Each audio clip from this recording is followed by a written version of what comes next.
दोस्तों रूस और यूक्रेन के बीच अभी युद्ध जारी है और उसमें धीरे धीरे ही सही अमेरिका की एंट्री हो चुकी है। दोस्तों आपको बता दें कि अमेरिकी राष्ट्रपति जो बाइडेन ने रूस को चेतावनी दी है। रूस के राष्ट्रपति व्लादिमीर पुतिन और यूक्रेन पर अमेरिकी राष्ट्रपति का बड़ा बयान सामने आया है। दोस्तों बाइडेन ने साफ साफ शब्दों में कह दिया, अमेरिका नाटो देशों के क्षेत्र की हर इंच जमीन की रक्षा के लिए पूरी तरह से तैयार है और हम नाटो की रक्षा के लिए खड़े हैं और इसीलिए मिस्टर पुतिन, मैं जो कर रहा हूँ इसे गलत मत समझिएगा। मैं अपने सहयोगियों के करीबी संपर्क में हूँ और इसीलिए आज हम एक नए प्रतिबंध की घोषणा कर रहे हैं। दोस्तों आपको बता दें कि ना तो पुतिन झुकने के लिए तैयार है और ना ही यूक्रेन के राष्ट्रपति, और यही वजह है कि ये युद्ध लगातार जारी है। विवाद पूरा इसी संदर्भ में बताया जा रहा है कि पुतिन चाहते हैं यूक्रेन नाटो में शामिल ना हो और इसी को लेकर रशिया तमाम तरह के जतन कर रहा है और इसीलिए यूक्रेन पर हमला किया गया था। खैर युद्ध में लगातार दिन पर दिन और कड़ियां जुड़ रही हैं और अब इसमें अमेरिका की भी एंट्री हो चुकी है। तो अमेरिका ने साफ शब्दों में रूस के प्रधानमंत्री व्लादिमीर पुतिन को साफ चेतावनी दी थी। दोस्तों आपको बता दें कि व्लादिमीर पुतिन ने यूक्रेन के कब्जाए हुए 4 इलाकों को रूस का औपचारिक उसका घोषित कर दिया गया है। दोस्तों क्रेमलिन में आयोजित एक कार्यक्रम में उन्होंने रूस के इन चारों इलाकों को अपने देश में शामिल करने के आधिकारिक दस्तावेजों पर दस्तखत कर दिया है और इसी के बाद पुतिन ने पश्चिमी देशों पर जमकर निशाना साधा। उन्होंने सख्त लहजे में ये भी कहा कि बातचीत के दौरान कब्जाए गए इलाकों पर चर्चा नहीं होगी। अब जब रूस आक्रामक तरीके से इख्तियार कर रहा है तो अमेरिका ने पलटवार किया है। अमेरिका राष्ट्रपति जो बाइडेन ने कहा,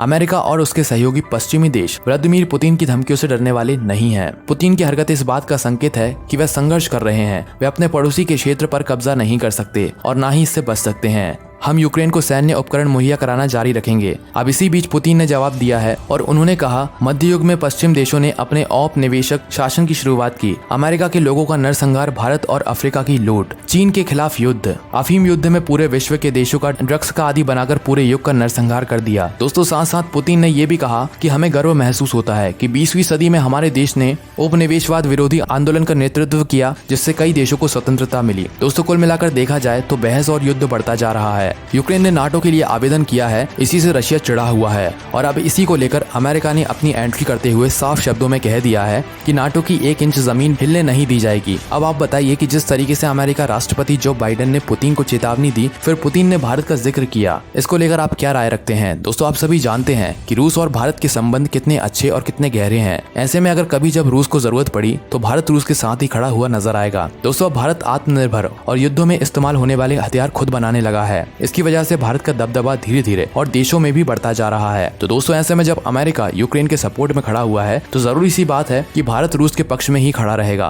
और रूस की मदद भी करेगा। दोस्तों यहाँ रूस और यूक्रेन के बीच अभी भी युद्ध चल ही रहा है और ऐसे में अमेरिका यूक्रेन को प्रोत्साहन दे रहा है कि हम हथियारों की सप्लाई करना जारी रखेंगे। इससे तो साफ जाहिर है कि अमेरिका जानबूझकर युद्ध के बीच में आने की कोशिश कर रहा है। दोस्तों इस बारे में आपकी क्या राय है? आप अपने जवाब हमें कमेंट करके जरूर बता सकते हैं। ये वीडियो पसंद आई हो तो इसे लाइक, शेयर और चैनल को सब्सक्राइब जरूर करें। धन्यवाद।